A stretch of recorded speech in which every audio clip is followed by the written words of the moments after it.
Let me just say it. I slept with my husband's brother. The night after our wedding. I know. You probably think I'm the villain already. Maybe I am. But I'm not going to pretend it was some tragic, drunken mistake or an impulsive lapse in judgment. It wasn't. It was more like a decision I'd been avoiding for 2 years that finally showed up in the dark, lit a match, and dared me not to follow. My name's Amanda. I'm 31. I curate expensive art for rich people who don't actually look at it. And I married a man who looks perfect in pictures. His name is Matt. He's a financial consultant. He's polite, attentive, and he texts his mother every Sunday. He also doesn't know how to look at a person like they might ruin him. Liam does. Liam is Matt's older brother, the one with the chipped tooth, the broken rules. The bar downtown that always smells like whiskey and burnt orange peel. He showed up to the rehearsal dinner in black jeans and didn't apologize. He toasted us with tequila. I should have known then.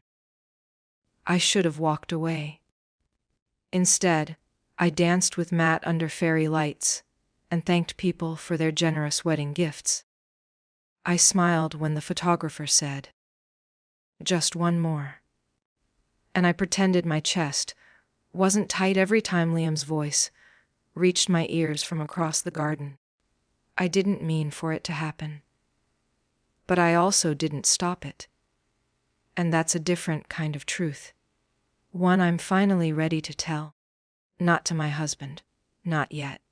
But to you. I woke up with my back to him. Matt's breath was slow and warm against my neck.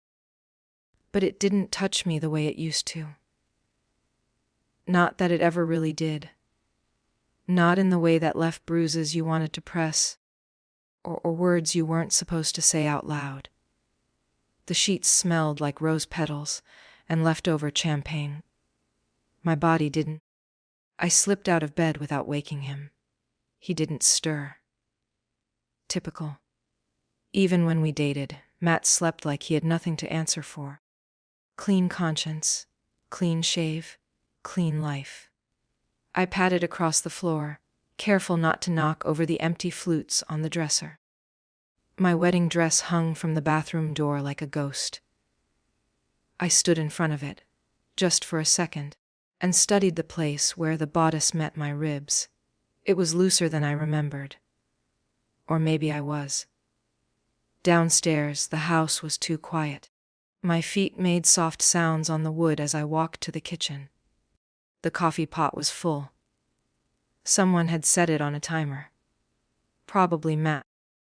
He was thoughtful like that. Thoughtful, consistent, prepared. Except for the part where he never asked what I actually needed. I poured myself a cup and leaned against the counter. My hair was still tangled from the night before, not from Matt's hands, from Liam's.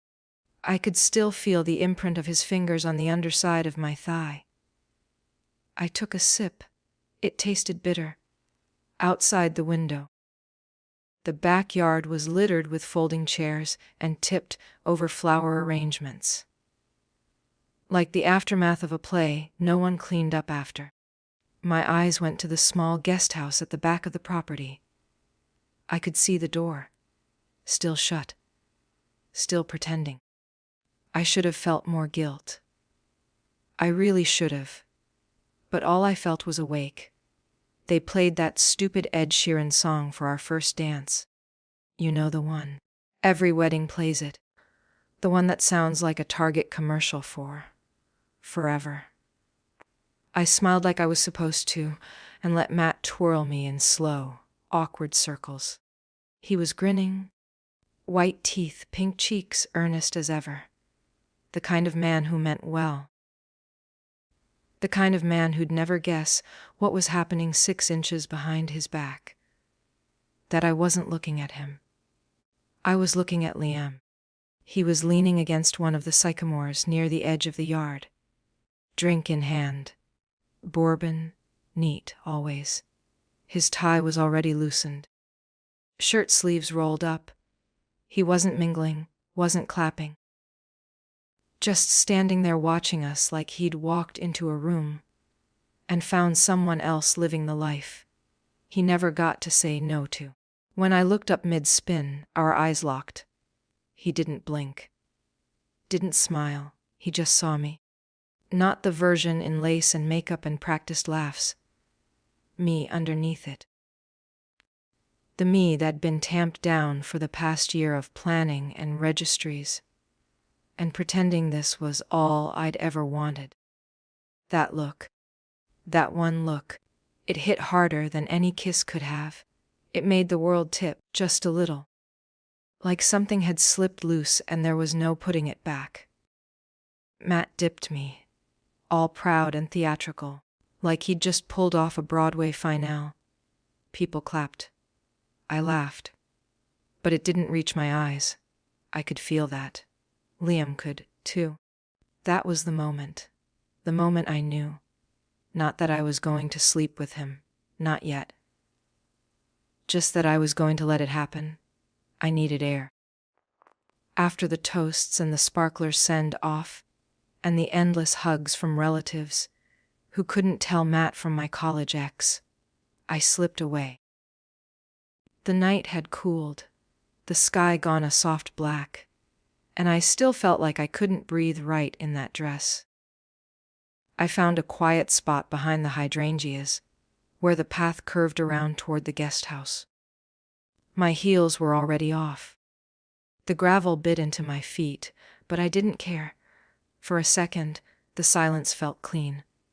Then I heard footsteps behind me. I didn't turn around. I didn't need to.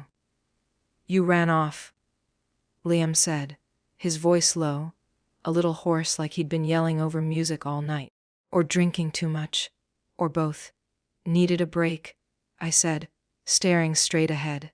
Big night, he offered. You look, he paused. You looked beautiful. Earlier, I said, finally turning. His eyes flicked down then up. No, you look like someone who doesn't want to go back inside. I didn't answer. The silence stretched. Somewhere behind us, laughter drifted up from the patio. It sounded far away, like another version of me was still there smiling, pretending. Liam stepped closer. He didn't touch me, didn't crowd me, but I could feel the heat coming off his body. You never looked like that with him before, he said. Like what?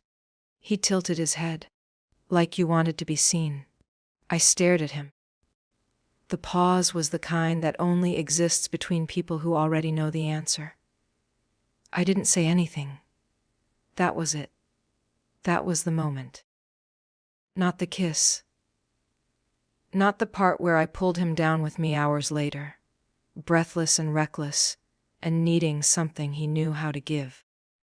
It was the way he looked at me when I didn't say no. Chapter 2. The Wrong First Dance. We met at a work function. Of course we did. Matt wore a navy suit and asked me about Roth IRAs like it was flirtation. I was managing the Rothco exhibit at the time. He laughed too hard when I said Roth IRAs were less emotionally exhausting than Rothcos.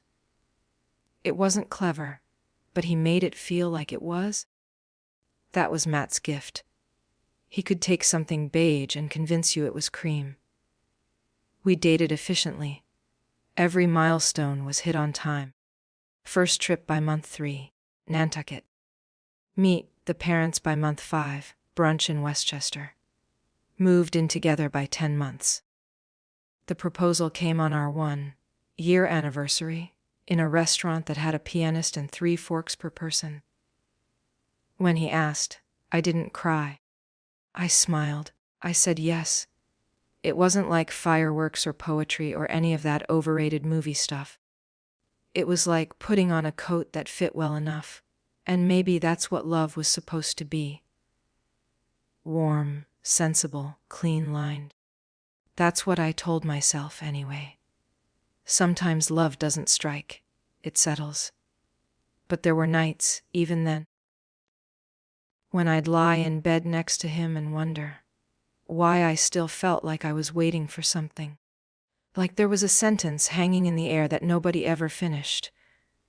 I told myself it was just nerves. Or maybe modern life. We're all tired, right?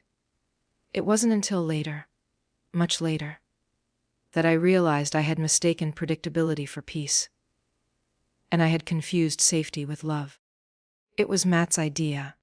Come meet my family, he said. They'll love you. They did. In the way polite families love new girlfriends.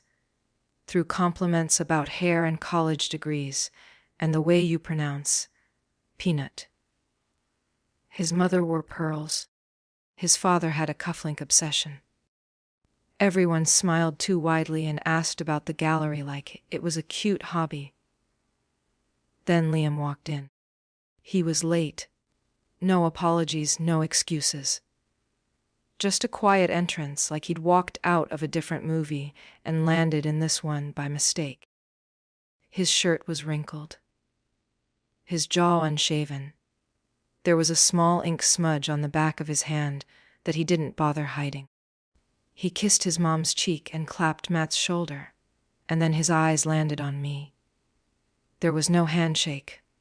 No, hi. Nice to meet you. He just looked me over. Slow, deliberate, and said, "So this is Amanda." Not a question. More like a line read from a play where he already knew the ending. We sat across from each other. I caught him watching me twice, maybe 3 times. Each time, he didn't look away until I did. His expression didn't change, flat, unreadable, but not indifferent. Just watchful. Matt told a story about his college internship and Liam cut in with, "Oh right. The summer you learned Excel and superiority." Everyone laughed except Matt. And me? I just watched Liam sip his wine, like he hadn't said anything at all. After dinner, while the others cleared plates, and his mom showed me her collection of heirloom glass figurines, Liam passed behind me and said under his breath, "You're too sharp for this table." He kept walking. That line shouldn't have stayed with me, but it did. I thought about it in the car, in the shower, in the office the next day when someone asked how the dinner went. He never looked back that night. He didn't have to. The music started, and everyone clapped. Matt took my hand with his signature grin, so photogenic, so practiced, and led me to the center of the reception tent. The DJ queued up our song, a soft, safe ballad chosen after 2 hours of listening to Spotify playlists in the car, narrowed down to something timeless. It was perfect. Of course it was. The fairy lights twinkled, the guests leaned in with their phones out, and my new husband spun me gently like we'd done this before. And we had. Twice in our living room, after we moved the couch to rehearse. He counted steps under his breath. 1, 2, 3, turn, smile, nod, laugh. I played along. I smiled, turned, nodded, laughed. But my stomach was tight. The dress itched at my ribs. The music felt like it was happening underwater. I could feel sweat running down my spine in a straight, nervous line. I glanced past Matt's shoulder, almost without meaning to. Liam was at the edge of the tent. Again. He stood behind the last row of tables, one hand in his pocket, the other holding a drink. His shirt was unbuttoned at the top, collar slightly askew. He wasn't clapping. He wasn't smiling. He was just watching me, same as that night at dinner. Only this time I was in white. As Matt dipped me, again, I remembered Liam's voice in my ear. "You're too sharp for this table." I remembered the way he hadn't smiled when he said it, like he meant it. like he saw something everyone else was too polite to mention. And here I was, circling through a choreographed dance, wearing a ring that still felt like a loan. Matt beamed. He looked so proud, so certain. I looked down to avoid my own reflection in his eyes. I made it through 2 more dances, 3 toasts, and half a slice of lemon cake before I needed to escape. The bathroom in the reception hall was all soft lighting and scented hand soap, but I could still smell the meat from the buffet under my nails. I stood in front of the mirror and tried to see what everyone else had been seeing all night. A blushing bride. A success story. The girl who made it. I touched my lips, still glossed. Still kissed by someone who hadn't really touched me in months. My cheeks were flushed, but not from champagne. I was sweating through silk and expectation. I looked like someone's wife, but not my own. The mirror didn't lie, but it didn't explain either. It didn't answer the question that had been clawing at the back of my mind since the first yes, since the first compromise, since the first time I said, "I'm fine," and meant, "I'm afraid." I walked out into the hallway, heels in hand. My dress whispered behind me like it was trying to follow. And there he was, Liam, leaning against the opposite wall, arms crossed. A fresh drink in hand, half gone. He didn't say anything. Neither did I. We just stood there, staring across 4 feet of beige carpet and a decade of denial. The look he gave me wasn't new. I'd seen it that first night at dinner. I'd seen it when he raised his glass during Matt's speech. I saw it now, unchanged, undiluted, like I was a question he'd already answered. I stepped forward, just a little, just enough to break the stillness, and he smiled, not with his mouth, with his eyes. The kind of smile that isn't meant to be seen. The kind that's shared. It was the last honest smile I got that night. Chapter 3. The Guest House. By midnight, most of the guests had gone. There were a few stragglers still sipping flat champagne by the bar. Someone's uncle attempting Sinatra near the DJ booth, and the caterers stacking empty glasses like bones. Matt was flushed and glassy-eyed, slurring thanks and hugging people too tightly. I offered to get him water. He said he needed sleep, not hydration. So I walked him upstairs. He collapsed onto the bed fully dressed, mumbled something about perfect night, and was snoring before I even unzipped my dress. I stood there for a second, listening to the thick, wet sound of his sleep. Then I walked back out. No shoes, no real plan. Just the sound of my own breathing, and the way the house creaked like it was waiting. The hallway lights buzzed faintly overhead. I drifted past the guest book table, the melted candles, the half-wilted flowers no one had bothered to clean up yet. Then I saw it. The door to the guest house, slightly open, just enough. I stepped outside. The grass was cool under my feet. The air was thick with leftover storm humidity, and something that felt older than the wedding itself. The guest house door gave a quiet groan when I pushed it open. He was sitting on the couch, barefoot, in a white t-shirt and the same black slacks from earlier. The top buttons of his shirt lay crumpled beside him like a decision half undone. A bottle of Basil Hayden's sat on the coffee table. 2 glasses. One already poured. He didn't look surprised. "Thought you might show up," Liam said without looking at me.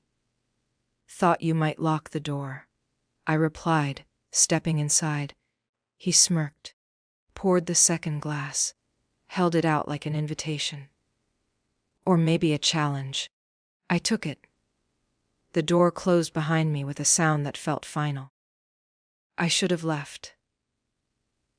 I even turned toward the door, fingers brushing the knob like that gesture alone would restore some kind of moral gravity. "Stay," Liam said, not looking at me. "Just for a minute." I didn't answer, but I sat down across from him anyway. The couch was deep and soft, the kind that let you sink into it a little too easily. The air inside was warm, thick with leftover cologne and the slow perfume of spilled whiskey. Outside, the wind started up, brushing the windows with a sound like breath. We sipped in silence. The first taste burned. Then it settled. "You ever think about that dinner?" he asked. I didn't have to ask which one. "The one where you told me I was too sharp for your family," I said, staring into the glass. He chuckled. "Something like that." I watched the liquid shift. "I thought about it for months. Me too." That landed. He looked at me then. Not a glance, a look. Full and open and risky. The kind you hold when you know it's going to change everything. The storm kicked up. Thunder far off. The lights flickered once. "I always wondered," he said, quieter now, "why you picked him." I could have said because it made sense. Because Matt was stable. Because everyone expected it. Because I didn't trust the way Liam made my hands shake. But instead I just said, "So did I." He didn't smile. Just took another sip, his jaw tightening slightly. I watched the way his fingers wrapped around the glass. Strong, steady, unapologetic. We sat like that, each pretending the silence was safe. Then our knees touched. Neither of us moved. The lights went out. Not a slow flicker, just darkness, sudden and full. The kind that erases distance. I froze. Then came the low hum of the fridge dying. The soft tick of silence settling over everything. Outside, rain started to tap against the roof like a warning. Or maybe a dare. Liam stood and crossed the room like he'd done it 1,000 times. He opened a drawer, struck a match. The flare illuminated his face for a flash. Sharp cheekbones, dark eyes. The flick of his wrist lighting a single stubby candle on the table. Everything turned gold and shadow. He sat back down, closer this time. I hadn't moved. My breath felt caught in my throat, like even the air between us had thickened. He leaned forward, rested his elbows on his knees. His voice dropped. "I used to wonder," he said, "what your mouth tasted like when you weren't lying." The words hit harder in the dark. I blinked. My pulse roared in my ears. Lime. He didn't move. He just looked at me. Right into me. "Amanda." He said it like no one ever had. Like it meant something more than just a name. Like it was an answer he already knew. I could have pulled away. I should have stood up, said goodnight. Opened the door. Remembered my ring, my husband, my life. But I didn't. I leaned in. Just a little. Just enough to feel his breath on my skin. His mouth touched mine like he'd done it before. Not in real life, but in the quiet. Unspoken spaces between dinners and glances, and every time we passed each other too closely. It wasn't urgent. It was known. Like we were just finally letting the thing happen that had already been happening for years in the air between us. I didn't stop it. I didn't think. I just let it pull me under. The kiss deepened. His hand found my waist, slid under the fabric of my dress, and rested there, not grabbing, not greedy, just there. Like he needed the contact to stay grounded. I moved into him without words, fingers threading into his hair. My legs folded around his. Every shift between us was slow and deliberate. When the dress slipped off my shoulders, it felt like more than fabric falling. It felt like a choice. He laid me down on the couch gently. like I might break if he moved too fast. I didn't. We undressed each other like it mattered, like every button and zipper had weight. His fingers traced the line of my ribs. His mouth followed. He didn't rush. He didn't tease. He studied. When he finally entered me, I gasped. Not from pain. Not from surprise. From the unbearable sense of rightness. Like I'd been touched before, but never quite seen. The candle flickered, casting shadows across the ceiling. Outside, the storm raged. Inside, I clung to Liam's shirt and whispered his name into his neck, like it might keep me from slipping into something I couldn't undo. And then, from somewhere in the distance, just barely over the sound of thunder, a floorboard creaked. Chapter 4. The sound of breathing. The creak came again, this time closer, inside. I stopped breathing. Liam froze, his hands on my hips, his face buried in my neck. I could feel his pulse against mine. We didn't move, couldn't. The room was dead silent, except for the slow drip of rain off the windows, and our breath, thick and heavy, still tangled together. Then the door opened. A rush of wind pushed the candle flame sideways, and there he was. Matt, standing in the doorway, soaked to the skin, shirt clinging to his chest like he'd run through the storm. Hair flattened to his forehead, his mouth slightly open, but no words. Just his eyes. They weren't wide. They weren't even shocked. They were still. He saw me, legs wrapped around his brother. My hands clutched into Liam's back, the last sound I'd made still hanging in the air like perfume. The candlelight flickered across the wall. Too soft for this kind of moment. No one moved. Not Liam. Not me. Not Matt. 1,000 words could have filled that silence, but none of them mattered anymore. He didn't say my name. Didn't shout. Didn't ask. He just blinked once and turned around. The door closed so softly, it felt like cruelty. I blinked. Like maybe I hadn't seen it. Hadn't seen him. But the space he left behind was louder than any scream. I shoved Liam off me with a force I didn't know I had. He let go without resistance. I grabbed my dress, twisted it back over my body. Inside out, backward, who cared? And nearly tripped trying to get to the door. Amanda? Don't, I snapped. I flung the door open. The rain hit me like a slap, cold, hard, punishing. The storm was in full tantrum now. Wind whipping, tree branches bowing, gravel soaked into mud. I ran.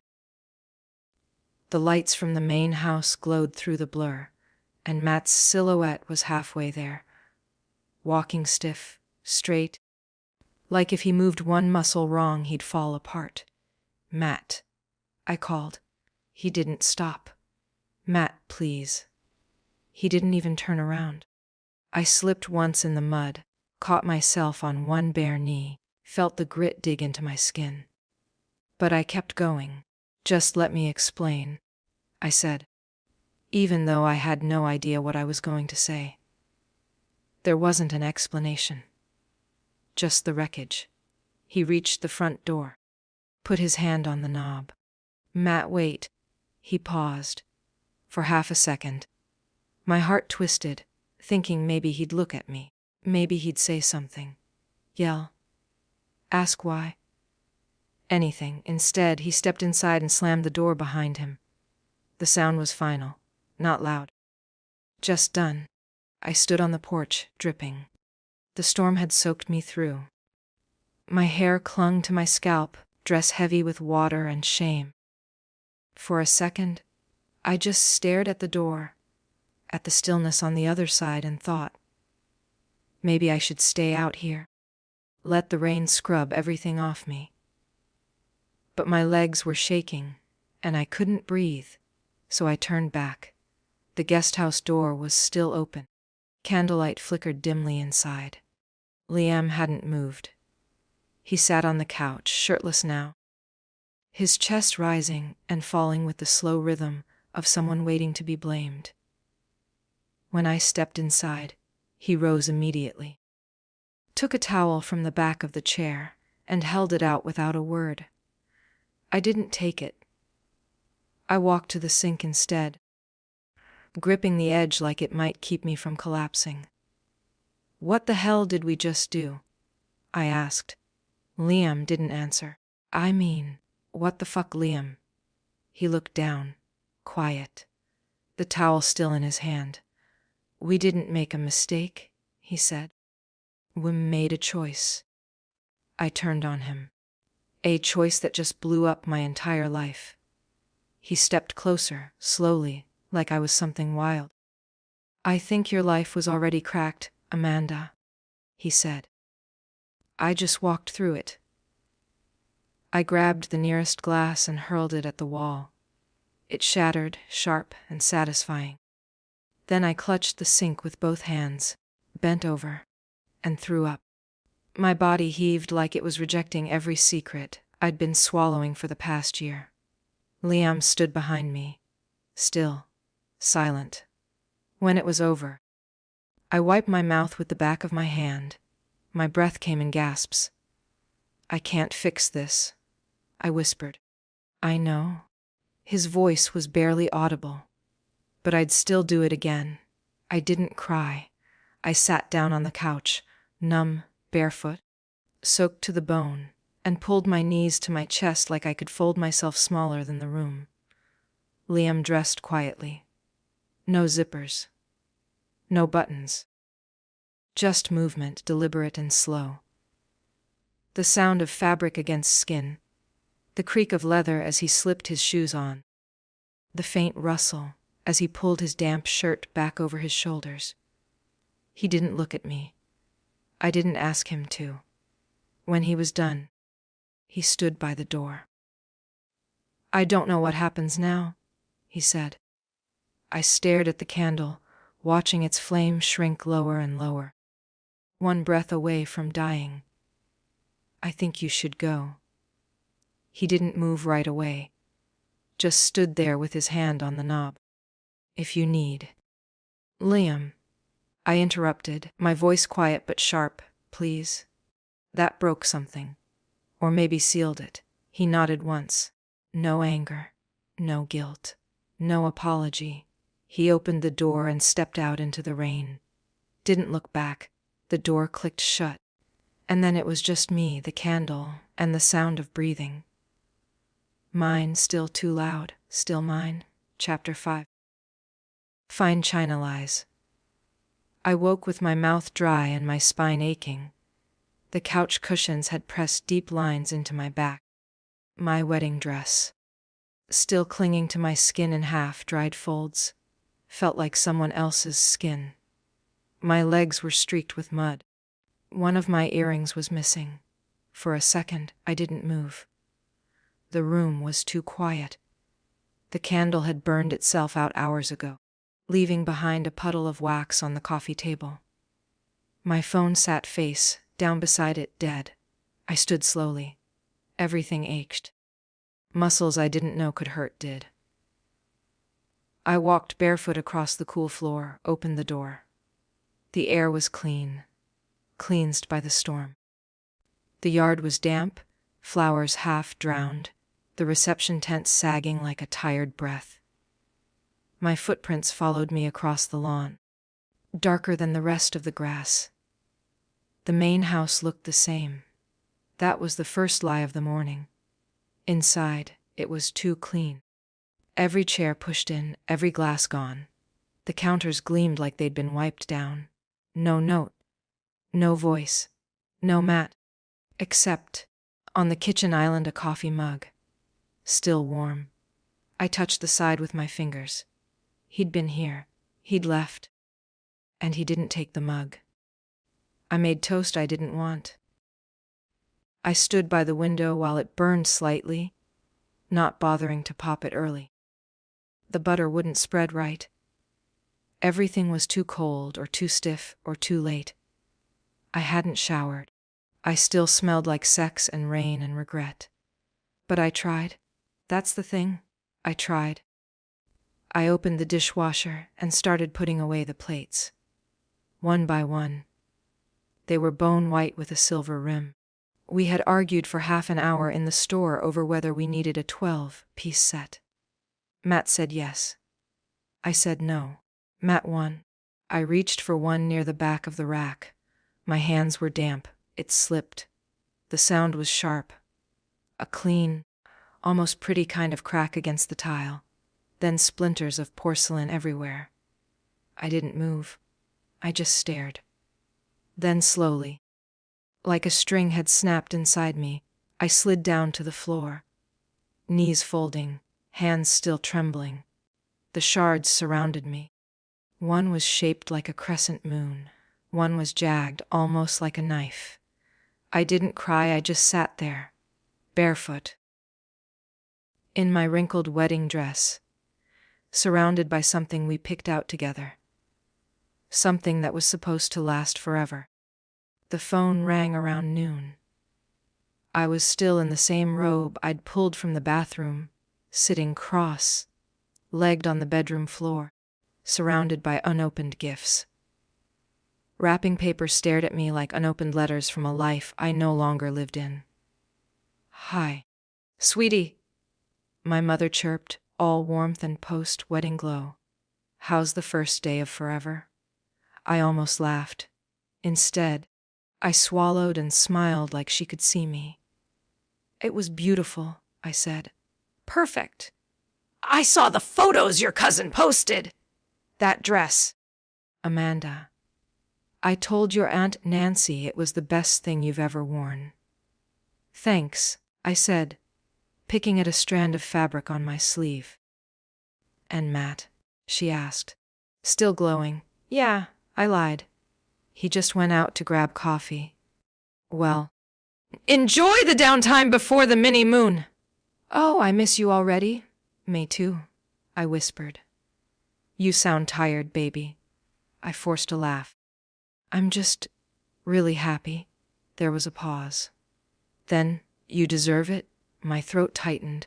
"I know," I said, even though I wasn't sure if I ever had.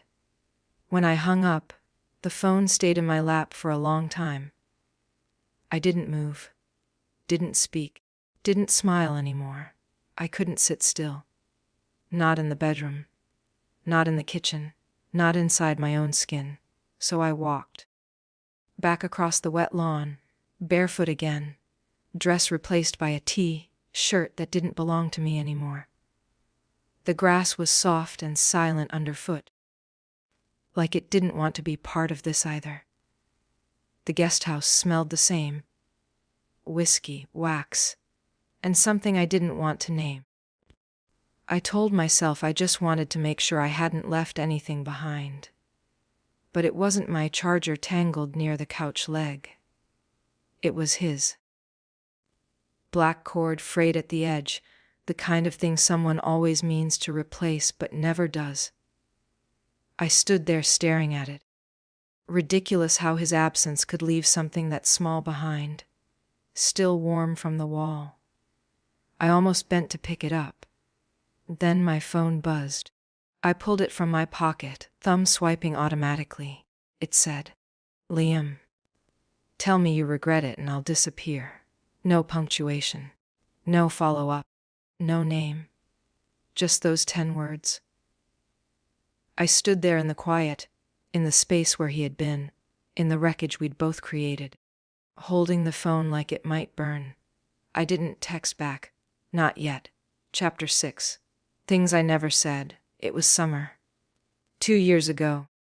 Just before Matt proposed. We were at his family's lake house. The one with the peeling shutters, and the dock that creaked if you stepped on it wrong. His parents hosted their annual end of August retreat, a weekend of lawn games, lukewarm beer, and too much sunscreen. Liam arrived late. He said he had to work, but I don't think that was true. He looked like he'd driven straight through the night, eyes shadowed, shirt wrinkled, some kind of invisible weight dragging behind him. Matt was grilling. Everyone was drinking. I wandered down to the dock with a finished gin and tonic and sat at the edge, feet dangling over the water. Then I heard the oars. Liam. He didn't say anything. Just rowed up quietly and nodded at the empty space across from him. I stepped into the canoe like I wasn't thinking. Like my body already knew what it was doing. We drifted. He didn't row much, just enough to steer us away from the noise. The lake was glass, the sky peach, colored and soft, and we said nothing for a long time. Then, quietly, "Do you love him?" I turned my head. His face was unreadable. "Of course," I said. But even I didn't believe it sounded right. He didn't push. We floated in silence.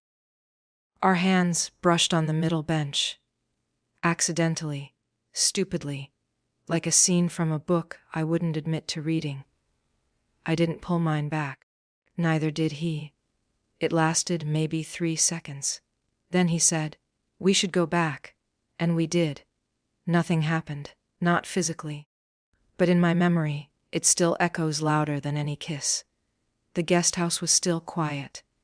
Same crooked candle. Same rumpled couch. Same forgotten charger curled on the floor, like a question no one wanted to answer. I closed the door behind me and sat on the edge of the mattress, staring at the dent in the pillow where Liam's head had rested. I didn't touch it, just looked. My phone was in my hand before I realized it. I scrolled, back through weeks, months.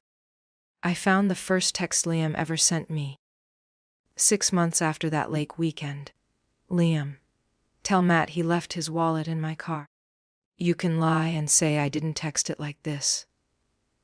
I remembered reading that and feeling something shift. Something private. Something mine. After that, the messages got friendlier. Then blurry, not flirty, never overt, but full of subtext, full of what if. "Amanda, how's the bar going?" Liam, loud, boring, missing a certain quiet-eyed curator. "Amanda, funny Liam, is it? We never crossed a line, not in the texts." But it was all there, every ellipsis, every delayed reply, every photo he sent that wasn't for Matt. I scrolled back up to that message from earlier. "Tell me you regret it and I'll disappear." I read it 5 times, not because I didn't understand, but because I did. Too well. I heard the knock before I saw him. 3 soft taps on the door. Then it creaked open without waiting. Liam stood there, hair damp from the mist, a canvas jacket slung over one shoulder, his charger in his hand like a peace offering. He didn't speak, neither did I. He stepped inside, closed the door, looked around like he was checking the perimeter of something ruined. Then he sat, across from me, not beside. A gulf of carpet and memory stretched between us. "I wasn't sure you'd still be here," he said eventually. "I wasn't sure I'd let you in." He nodded. "Fair enough." Silence. "Did he hit you?" Liam asked. The question caught me off guard. "No," I said, quickly. "He didn't even yell. He just walked away." "That's worse," Liam said. "I know." Another pause. Longer this time. The silence wasn't empty. It was full of everything we hadn't said. "I think I was waiting for this," I said. "For what?" "This conversation." Liam leaned forward, resting his elbows on his knees. "You want me to apologize? Do you feel sorry?" He shook his head slow. "No, I didn't either." That was the part I couldn't say out loud. "I think we broke something," I said. Liam's voice was quiet. "It was already broken. We just stopped pretending." I looked at him. Really looked. Not at his mouth, not at his hands. Just him, his stillness. the tired weight behind his eyes, the way he hadn't reached for me once. We had touched each other in every possible way. Except this one. He stood after an hour, maybe more. I'd lost track of time, the way you do when the air is too thick with almosts. He didn't stretch or sigh. He just stood, reached down, and picked up the charger. He wound it around his hand like it was fragile. I stayed seated. He walked toward the door. I didn't stop him, but I asked just before he reached it, "Do you regret it?" He paused, hand on the knob, eyes on the grain of the wood. "No," he said. "Not soft, not hard. Just honest." I let that settle. "Me neither," I said. He turned slightly, like he might face me, but didn't. "I won't text again unless you do first," he said. "Okay." And then, without another word, he opened the door and stepped out. The wind caught it behind him and pulled it shut with a quiet thud. I didn't get up, didn't chase, didn't cry. The room felt bigger than it had before. Not empty, just full of things that could no longer be touched. I listened to the wind outside, and then, again, to the only thing I seemed to trust anymore. My own breathing. Chapter 7. The Lie You Love. The house looked smaller than I remembered. Maybe it was the light, too sharp through the kitchen windows. Maybe it was the silence. Or maybe it was me, walking back into a place I no longer knew how to belong to. I opened the door. Matt was at the table. Not pacing, not yelling, just sitting. Same gray sweater he wore when we moved in, hair still damp from a shower. Elbows on the table, fingers clasped in front of him like he was leading a meeting. He didn't look up right away. I stood in the doorway, waiting. Then finally, his eyes met mine. "Sit down," he said. His voice was calm, too calm. Like he'd already made peace with whatever I was going to say. Or maybe decided it didn't matter. I sat across from him. The table between us suddenly felt like a chasm. There were 2 mugs on the table. One full, one half. One for him, one for me. He hadn't poured it fresh. Just left it there, letting time decide what I deserved. He didn't ask where I'd been. Didn't ask why. He just looked at me, really looked, for the first time in what felt like months, and said, "I want the truth." He didn't blink. "Was it just once?" Matt asked. There was no sarcasm, no tension in his voice. Just those 4 words, heavy as iron. I wanted to say yes. I wanted to give him something clean to hate me for. But I didn't. "No," I said quietly. "Not really." His brow twitched. "So there were others." I shook my head. "Not like that. Not physically. But Lime has always been in the room." He finished, voice low. I looked down. The silence grew teeth. Matt stood suddenly. The chair scraped against the floor like a scream. He turned, walked to the counter, grabbed a glass from the drying rack, and threw it. Not at me. Just away. It hit the wall near the window and shattered into a dozen sharp truths. Neither of us moved. He pressed both palms flat against the counter, breathing heavy now. "You lied to me for months," he said. "You smiled and planned centerpieces and let me carry you across the goddamn threshold while you were in love with him. I wasn't." I started, then stopped. Because I didn't know what I was about to say, and because it wouldn't have mattered. He turned around. His eyes were wet. "Was it real?" he asked. I could have lied. Instead, I said, "It felt like the first real thing I'd done in a long time." Matt stared at me like I was someone he'd just met. Then he sat back down and didn't say anything else. It was nearly 3 a.m. I hadn't slept. The sheets felt foreign. My own body felt borrowed. The air was thick with everything we hadn't said after dinner. I padded down the stairs in silence. Matt was asleep on the couch, his back curled to the cushions, arm over his face like the light might hurt him. His phone buzzed once, weakly, on the coffee table. A part of me knew I shouldn't. But another part knew it didn't matter anymore. I picked it up. No passcode. He'd never needed one with me. I scrolled through his messages. Not because I was suspicious. Because I was looking for something to match the ache in my chest. Something to prove that I hadn't ruined something perfect. It didn't take long. A name I didn't recognize. Jay. Photos from months ago. Her in a dress at what looked like an office party. A rooftop. A wine glass. Matt's hand on her hip, cropped out but unmistakable. Late night texts about presentations, jokes that felt too flirty. Miss you. In the middle of April. It wasn't explicit, it wasn't Liam and me. But it was something. I stared at the screen, heart steady, no panic. Just a dull understanding. We had both cheated, in different languages. Mine was body, his was absence. And either way, we'd been speaking fluently for a long time. The porch was quiet. My mother sat in her favorite chair. Legs tucked under a blanket, even though the weather didn't ask for one. A mug of Earl Grey in her hands, steam curling against the sunlight. She looked smaller than usual. I messed up, I said. She didn't look surprised. Just sipped her tea. Matt and I, we're not okay. She set the mug down carefully. Eyes it over. I hesitated.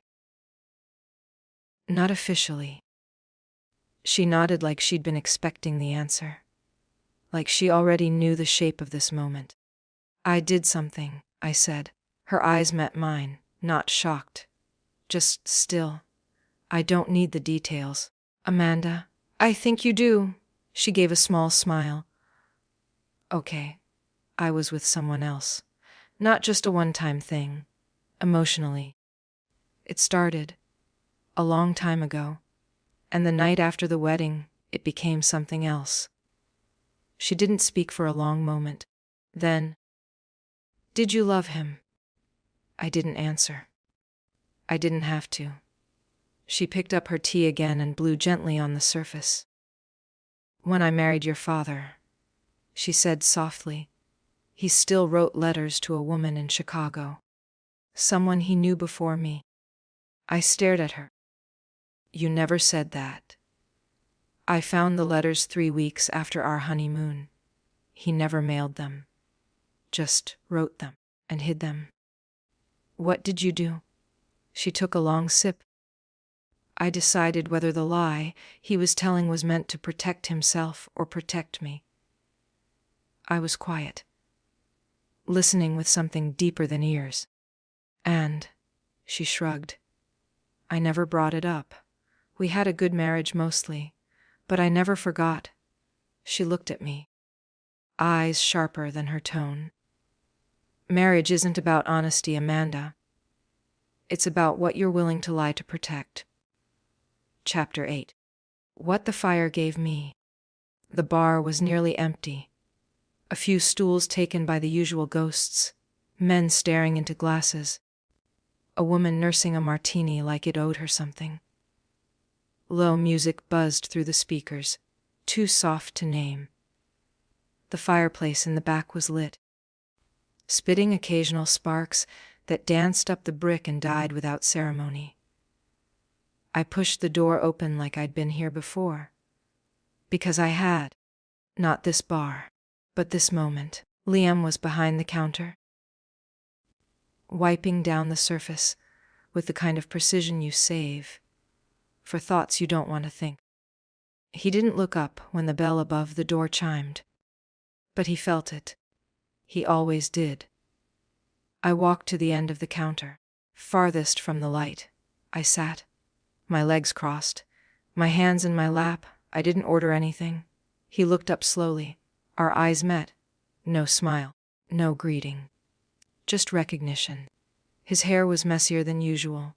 There was a stain on his sleeve. His jaw was tight.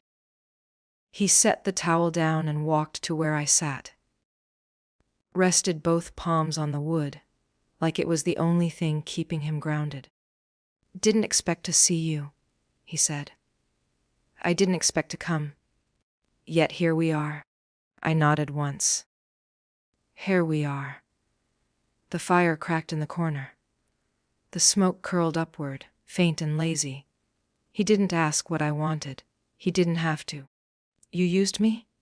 I said. No build-up, no warning. Just the spark. Liam raised an eyebrow slow. "You showed up at my door. That night?" "Yes, but long before that, you knew. You knew what you were doing." "And you didn't?" he asked, stepping around the bar. I stood. He leaned back against a booth table, arms crossed now. "Not defensive, just tired. You wanted to hurt Matt," I said. "Don't pretend this wasn't about him." Liam exhaled through his nose. "If I wanted to hurt Matt, Amanda, I'd have just told him the truth a long time ago. I didn't want to hurt anyone. You wanted me." "Yes," he said without hesitation. "And so did you." I swallowed. He stepped closer, not touching, just taking up space. "You think this started at the wedding," he said. "You think that's when it happened." "I think that's when I lost control." "No," he said. "You gave it up long before that." The words were cruel. Because they were true. I took a breath, slow and sharp. "You watched me for years." "Waited," he nodded. "Because I saw something he didn't. Selfish," I hissed. "Inevitable," he replied. Silence. Heavy, hot. The fire behind us popped like punctuation. "I hate that you're right," I whispered.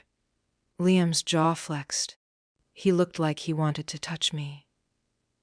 But he didn't. Not yet. We stood there staring. My heart was beating too loud. The bar was empty now. No more patrons, no more pretense. Just the fire, and us, and everything we hadn't dared to say without breaking. "I regret everything," I said. My voice cracked around the edges. Liam didn't move. "Everything," I repeated. "Except you?" That did it. He stepped forward slow. Like he didn't want to startle the moment. His hand reached up. Not possessive. Not aggressive. Just his fingers brushing my cheek, like he was afraid I might dissolve under them. "I never wanted you to choose me," he said. "I just wanted you to see me." "I always saw you," I whispered. He smiled. Barely. And then he kissed me. Not like before. Not like a secret. This time it was open. Devastating. Not polished. Not perfect. Just raw and full of everything we couldn't unsay. My hands found his shirt, his waist, his back.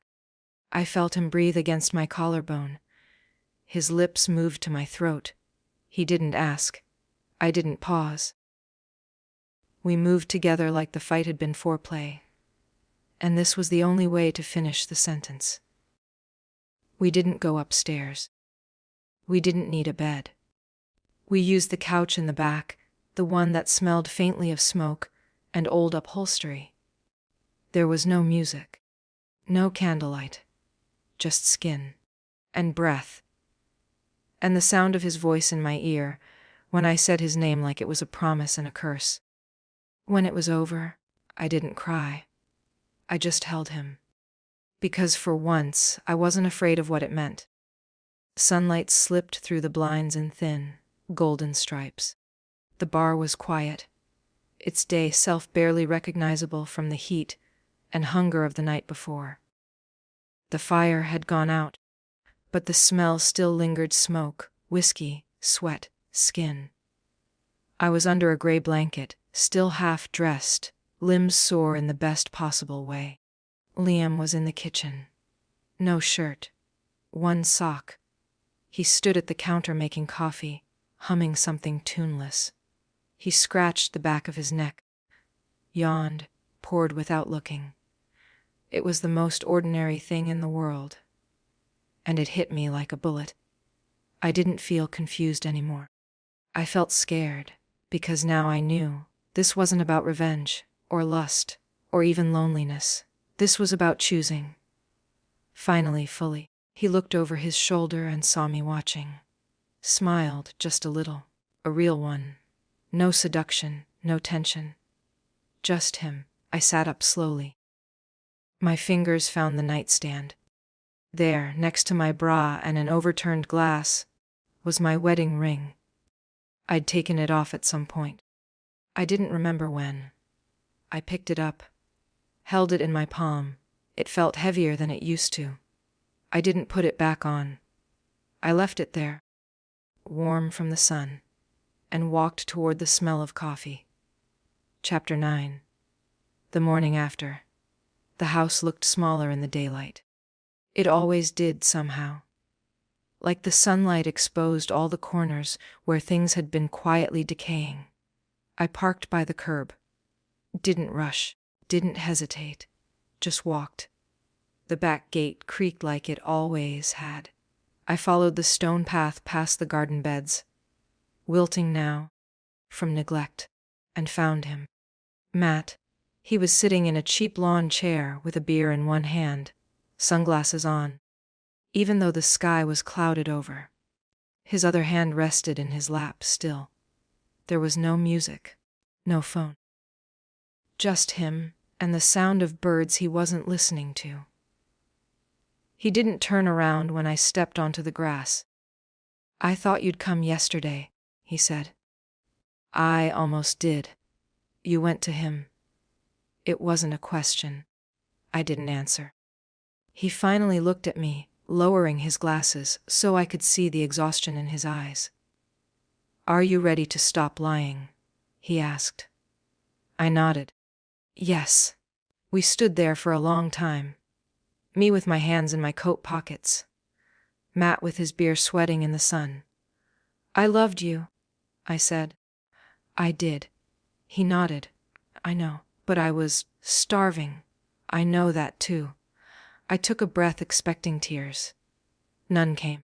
"It wasn't about him," I added. "Not at first. Not even most of it. I think I was looking for something that made me feel like I wasn't sleepwalking through my own life." He didn't respond for a moment. Then he said, "You were." He stood and reached into a folder beside the chair, pulled out a slim manila envelope, handed it to me. Annulment papers, already signed. My name's still blank. I held it. "It's not just the cheating," he said, voice low. "It's the pretending. The months of pretending everything was fine, and knowing you were a million miles away." "I know." He looked at me, not with hatred. Just the weight of someone trying to understand why everything safe turned out to be empty. "You should have told me." "I didn't want to hurt you." "You did anyway." We stood there in the silence of something finished. Then he sat back down, put his sunglasses on, didn't say another word. I looked down at the envelope. Not heavy, just decisive. "Thank you," I said. Matt raised an eyebrow. "For what?" "For not pretending." He gave the faintest nod. "Pretending was half our marriage. Maybe more." I sat on the edge of the opposite chair. The grass was overgrown beneath us. Our lawn guy hadn't come since the wedding. "I always thought we were good at this," I said. "Being a couple." "We were good at appearances," Matt replied. "We were excellent at showing up and smiling, and saying the right things at the right dinners. But not good at wanting each other," he said. I didn't argue. He took a long sip from his beer. Looked out at the garden. I knew something was off 6 months ago, he said. I saw the way you looked when his name came up. Like you were trying not to react. I stayed quiet.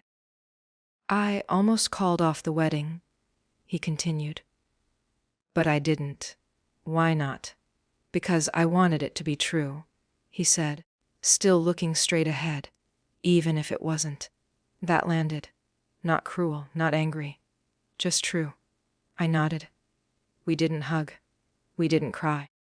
But when I stood, he looked at me one last time and said, "Be honest next time." I said, "I will," and I meant it. The house was still. I stepped inside, the envelope in one hand, the keys in the other. The walls didn't echo. They just listened. I didn't linger. I walked room to room without touching anything. The photo frames, the engraved cutting board, the blanket from his mother. The books he never read. I left them all. In the bedroom, I grabbed a single pair of boots from the closet floor. Scuffed leather. Mine before I ever met him. In the bathroom, I took my toothbrush and nothing else. In the hall closet, I found the dress I wore that summer at the lake. The one with the loose waist and the small tear in the hem. The one I'd worn when Liam looked at me like I was real. That went in the bag. Nothing else did. I paused in the doorway on my way out, not for the view, not for a final moment. Just to feel the weight of absence. It was lighter than I expected. I walked down the path. The gravel crunched under my boots. When I reached the car, I looked ahead, not back, not once.